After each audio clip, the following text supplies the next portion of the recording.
Askreddit, what's your preferred way to die? The way my dad did, I think, minus the awful cancer part.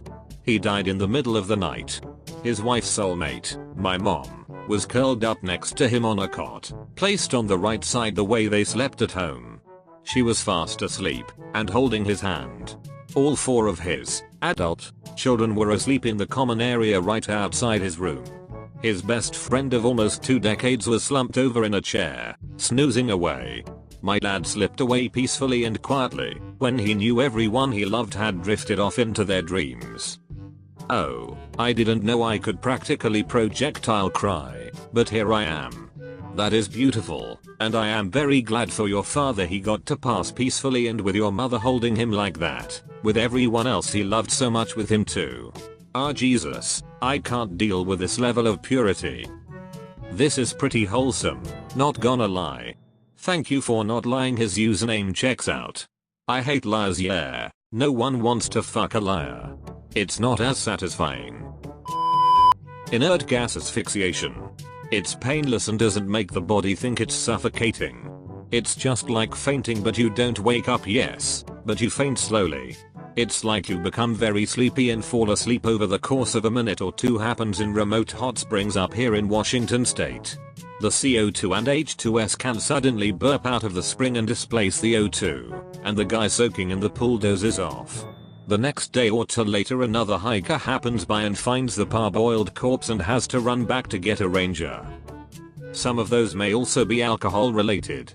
It's the same reason why you aren't supposed to drink in a hot tub. The combined heat, sweating, and alcohol will gradually lower your blood pressure, and then state of consciousness, until you pass out and drown. Nor these were autopsied and investigated. You die in a national park and there's always an investigation. Human soup. Thousands of years old and becoming one with the force. Best answer here. I came into this world screaming and covered in someone else's blood, and I fully intend to leave it that way. Finally someone who understands how to leave in a good manner. I've been watching my grandpa get older and older. He's 94 now. He still tries to mow his own lawn and take care of my grandma on his own. But he's falling apart and I can see how that's making him depressed. I was over there moving everything they need out of their basement because neither of them can safely walk down the stairs anymore. Old age looks terrible, painful, and slow. So I've already made a plan for when I decide to call it quits. I'm going to head into the mountains. There's a place I really like and it's hard to get to without a solid 4x4.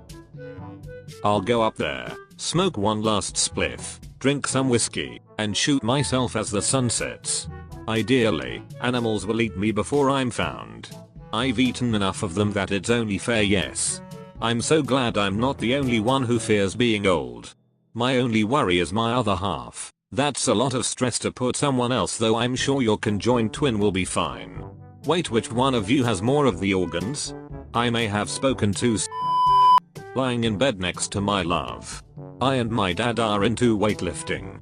He says he wants to do a deadlift with 300 kilograms at age 80-90 and then just fall over, so we can throw him away. That's nuts. Haven't been able to deadlift since the accident. Just look through your profile. I thoroughly enjoyed your comments and I hope to see more of you. Tell us more. Can't you read? The accident happened. Step 1. Gain access to the pool back in hometown. It has a retractable roof. Step 2. Tie a noose with butcher wire. I've been told it cuts through stuff like butter. Step 3. Tie wire noose around neck. Step 4. Attach other end to the top of the pool's roof when it's retracted. Step 5. Super glue hands to side of my head. Step 6. Jump off retracted roof and damp into pool. End result. I jump. Wire slices head off. Super glue keeps my head in my hands. Authorities show up and damp. Determine that I ripped my own head off and completely ignore the obvious noose. Yeah, no. Let's put it this way. The Nazis killed stone coup plotters by hanging them with piano wire, and allegedly Hitler had it filmed so he could watch it over and over again. I mean, yeah, maybe butcher's wire will cut your head off unlike piano wire, but I wouldn't want to risk it myself. If you fall from high enough, even regular rope will sever your head, albeit probably less cleanly. Hangman actually tried to make you fall just the right height to snap your neck but without detaching your head. Make the noose out of potato chips and light the end before you jump. That way they burn away to nothing and nobody suspects a thing. Walking down a remote wilderness trail and attacked by a jaguar.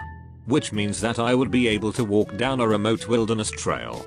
I'm 78 and right now, that walking down the remote wilderness trail not possible for me. Worst case, dying in a hospital. Probably, dying in my bed with friends and family around. First, before I die I will make a meme compendium for future historians, with labels explaining the formats. I will get close with everyone I love, and then suicide. Jumping out of an airplane with no parachute. If I had an incurable disease I would do this after I got done everything I felt like I needed to do. Fun way to go out. Skydiver here. I'm more or less suicidal, but that way to go is not one I would choose. I've thought about it in free fall before, looking down at that one spot on the ground that isn't moving, everything else kinda moving out. That spot where I'd hit the ground. And it's a horrible feeling honestly. Nope, would have to be something peaceful for me. Bleeding, my body riddled with bullet holes. The heroes celebrating their victory over my attempt at world domination, and before my body slides off my throne, I hit the button triggering the My Castle self-destruct sequence. My last moment saw me laughing. Just like my mum. She was a big lady, even before her death. We didn't have much money growing up, so for food, we'd steal buckets of leftover lard from the back alley skip of a butcher. They weren't much to the taste, but they kept us alive. My mum got addicted to them and, at her worst, she would be consuming 4-5 buckets a day.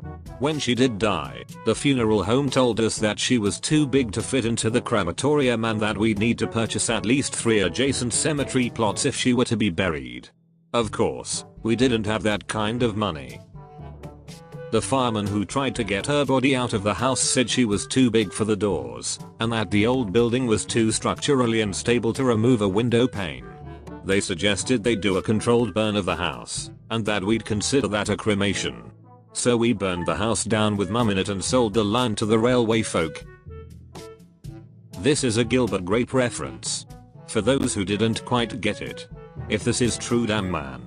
So much to take in, and so sorry for what you went through. If this wasn't true you have a hell of an imagination. I miss her, and I miss the house. It wasn't a good house, but it was ours. I lived below a railway with my mother and 9 brothers. The house had no internal heating, so to keep warm in the winter months we'd take turns lying between the fat rolls of my morbidly obese mother. She was fine with it. In fact, she was unresponsive about most things unless calling for another lard bucket.